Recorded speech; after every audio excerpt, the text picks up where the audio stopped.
had Stanley Lieberson, Sam Preston, and then Tom Pullum came, and he was a director for the previous 10 years, but he had left a year before. And so essentially there was no director when I was there. I think that, so I sort of moved into a empty office. I think some visiting fellow was occupying the office because nobody wanted to move into the office, and it was literally vacant.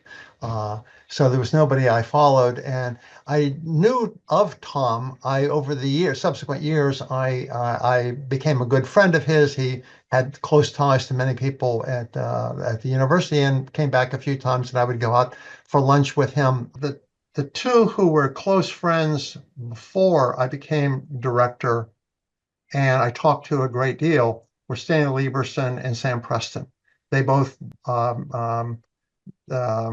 they were both informative figures in my career, and I talked to them, I think, before I accepted the job. I did not know, there was an earlier history with Stan Schmidt, and I've learned a great deal about him, and he's going to figure very prominently in my presentation that I'm going to make on at the conference. But I drew no influence from him, and I suppose at the time I kind of poo-pooed it because he was focused on local population estimation, which in my vision at that time I considered a less important than many other kinds of things. Now, in my older age, I've a great deal of respect for what Stan Schmidt did, both inventing the center and developing a whole variety of demographic techniques for creating local population estimates, and I'm going to talk at great length about that. But the two people whom I thought very highly of were particularly Stan Lieberson, but also Sam Preston a great deal. So those were the two people whom I wanted to be a successor of. But I also was very familiar with most of the directors of the population centers around the country. If there was one person nationally whom I admired greatly, it was Ron Friedman at the University of Michigan, who he was kind of emblematic of both a great center director, a great scholar, and also somebody who trained lots of extraordinary graduate students. So I wasn't personally close to him, but I had known him a great deal. So these were all people in the field. And if you're in the field of demography and you've been to PA meetings for a number of years, you meet everybody. I mean, it's a small community. And so I knew, the center directors, I think, at all the population centers before I came here. And I would correspond with them from time to time about many issues, everything from writing grant proposals to how do they manage interpersonal situations and so on. Pete Guest was director, and I was gone the year before I became director, and Pete, I don't know the full story, but I think he just wasn't, has kind of fading away. Wasn't that focused on the center. I don't know how much of this should be in the discussion. I didn't have much interaction with Pete. Who I learned from was Charlie. Charlie's office was downstairs from mine, and I can't tell you how many times a week I would pop in and say, Charlie, what do you think of this? How would you approach this? He was really in many ways sort of a mentor for being a CSDE director. And then when Pete just kind of wasn't very active in the center after I got back, so there wasn't a lot of transfer of knowledge there. It was more from Charlie and from folks who'd been there in the past. Certainly easy answer there, Charlie. So Bob Plotnick was the director when I came in. I think the things I learned from him were how hard it was to have a vibrant center if you're stuck in a basement without a center grant. It was brutal. And he also helped me understand some of the political conflicts that CSDE was constrained by and how deep the roots of that were. The director that influenced my leadership style most, or at least what I aspired to, I'm not saying I got anywhere near it, but what I would have hoped to have been able to do, I think that director was Sam Preston. He was CSDE's founding director back in the 70s, and I met him when he was the director of the Population Center at the University of Pennsylvania. He went on from there to become dean of their arts and sciences. He was really an amazing scholar, and also someone who cultivated the sense of shared community among demographers in a way that very few people I've ever known have. He was just really good at that. During the half year that I spent there at UPenn in their center, there was a bring your own lunch in the atrium almost every day. Rotating cast of characters from different departments would show up. There were regulars, but it was almost never the same group, right? But there was something every day.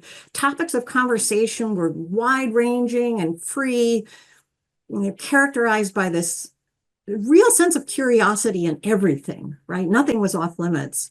And people knew how to disagree without being disagreeable. And I loved that. And I feel, again, it's like we never got our room to do that, right? They had this beautiful atrium they could sit in to do that. And people would just show up, if you don't have to go every day, but you go when you get a chance. And it was so much fun that people wanted to go, right? And I sort of feel like we didn't get a chance to really do that, but I tried to create some sense of community like that in CSDE when I was director.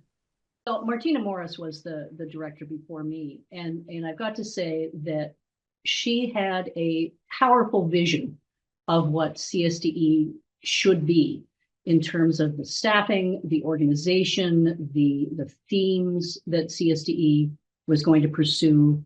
And I think that she, in some sense, created the modern CSDE.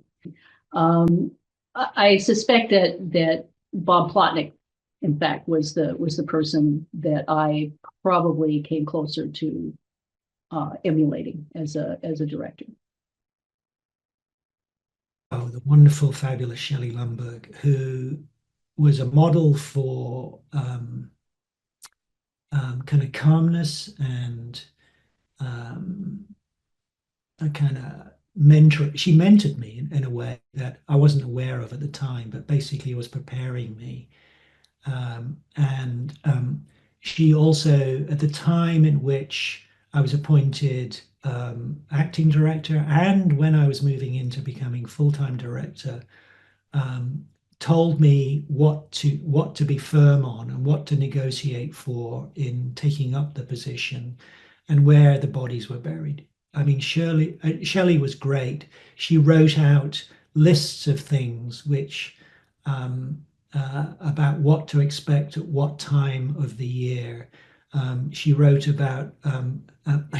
details. Maybe I shouldn't be saying this about what things should be done with the staff. I mean, she was fantastic. Really, really good. And yeah. So ideal. And that was in terms of, I mean, personally, it was a big loss. I mean, I think it's a loss because we lost that prominent labor population economics person from CSDE. But yeah, Shelley Lumberg. Good person. Directors. I think Bob. I mean, Bob was a bit like Shelley. He's an economist. I mean, Bob was just, and in large part, Bob. Things resonated for me with Bob because Bob was a bit of an outsider. He is not sociology, not core demography by any means, but his work touches on it. And I'm not a sort of a core demographer. I was never really trained formally as a demographer. I got interested in demography through being a population geographer, and I came into it and started going to PAAs and stuff like that. And I always felt that I was never central enough. I talked a bit to Shelley about it, and she always said the same sort of thing.